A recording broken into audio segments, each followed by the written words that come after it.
Awareness is very important. That is one thing. And as I told you, delayed gratification, extremely important. And one more thing is, when I visit any academy, usually when the UPSC results come, all of us from the academies, we put up the posters. These are the ranks from our academy. This is the case with NEET, JEE, and UPSC everywhere. Okay. So I always say that the credit should go to the student and his family first.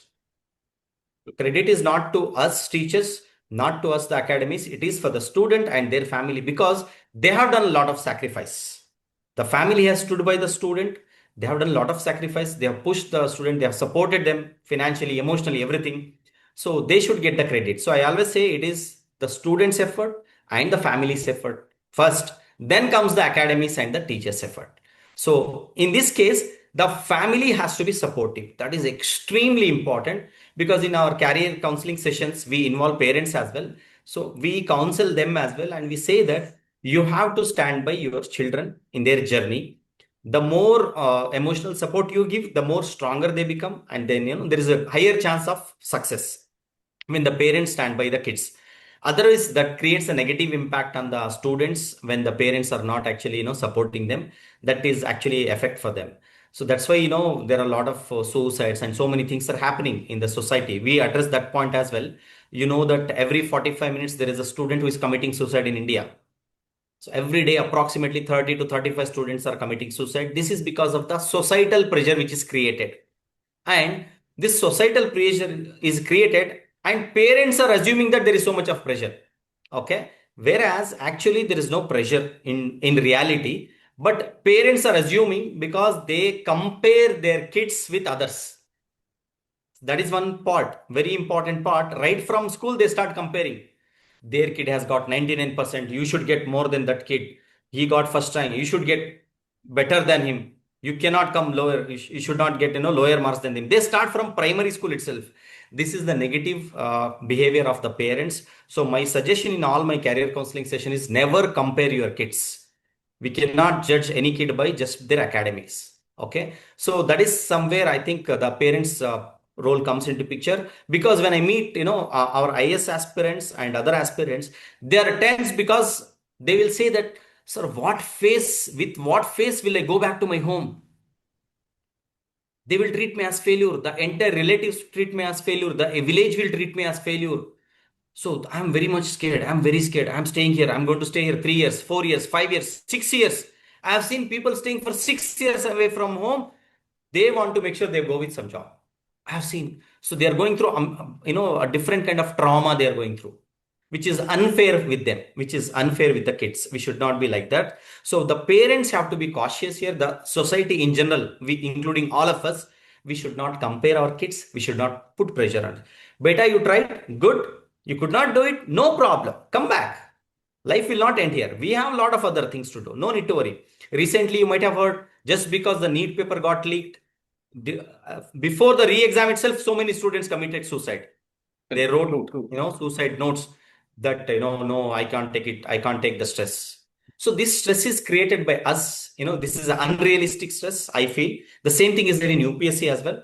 So I always suggest, please don't take the stress. You do your best. That's it. So that is something we should do. We should take care of our assets. All these youngsters are our assets for the country.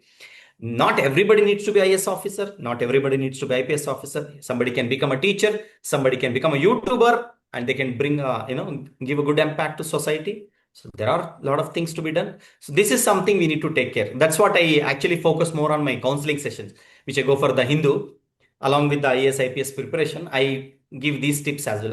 Because I felt this is needed in our society.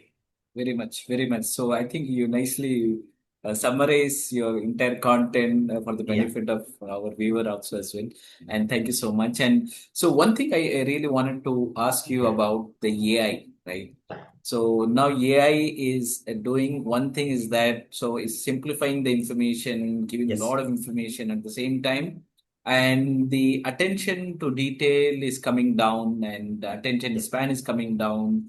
And people now Gen Z and the people, they don't prefer to take notes, and then they complete. Okay, I have a recording. I can go back anytime, and I think after that they never are likely to. Very less chances that they go back and go through the details, everything. Yes. So I think this is, I feel like at work or while pursuing the journey towards IAS and IPS, this could impact. Isn't true, or you wanted Absolutely, to add any absolutely, points? absolutely.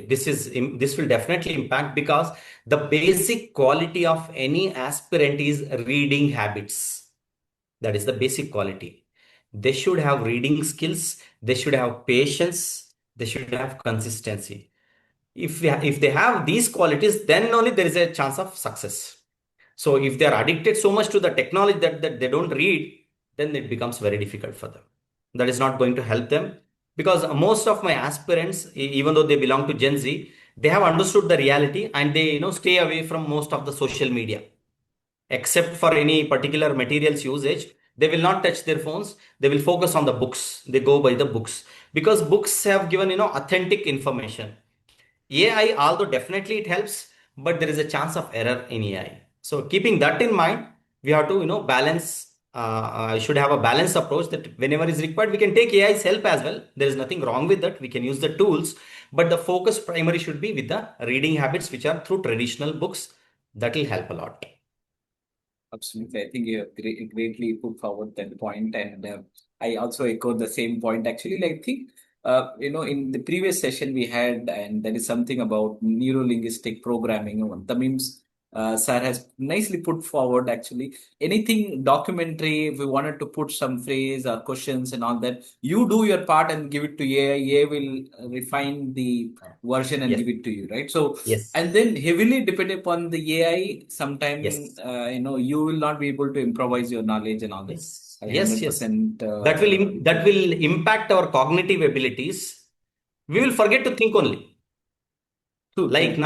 nowadays, everybody has forgotten to wash their clothes. They put it in washing machine. That's it. So if you ask someone to wash the clothes by hand, they will not do it. No, and also one of the other typical example is that, just think about 20 year back, Yeah. and just 10 year back, and 1 decade or 2 decade, and everybody will remember the phone number like anything. So what Yes. was my first landline number is still I remember. Yes. Now people, That's true. even if somebody gives you number and they Yes. don't try to remember the number, or somebody Yes. is going in social gathering and all that, where they meet a lot Yes. of people and all that, the I think the Yes. cognitive Ability thinking is impacted. ability is very Yes. important factor. Yes. Yes. I think Yes. that is That is getting important. missed, actually. Yeah. Yes, yes. I have many students who are Gen Z. When I ask them for simple calculations, they can't calculate through mind. They will try to, use calculators and write down. But I tell them an example. You go and ask the same question to a vegetable vendor who is probably a high school dropout or school dropout and look at his answer. He will tell you answers faster than you. True, true. Okay? Because he uses his cognitive ability, which is there inbuilt in us. But what we are forgetting our own strengths and we are heavily addicting on AI. That is something needs to be balanced. Yeah. I think this is, having said, this is one of the area of concerns, one of the area where many of the young generation seems to have the same pattern. How we can overcome this? What's your expertise? What's your advice on this? So maybe we have to cautiously use AI. At the same time, Yes. like, always mind mapping will really help. Although calculator, all these things are there, but Yes. still simple, the one and the calculations and all that, they should start doing it from the mind.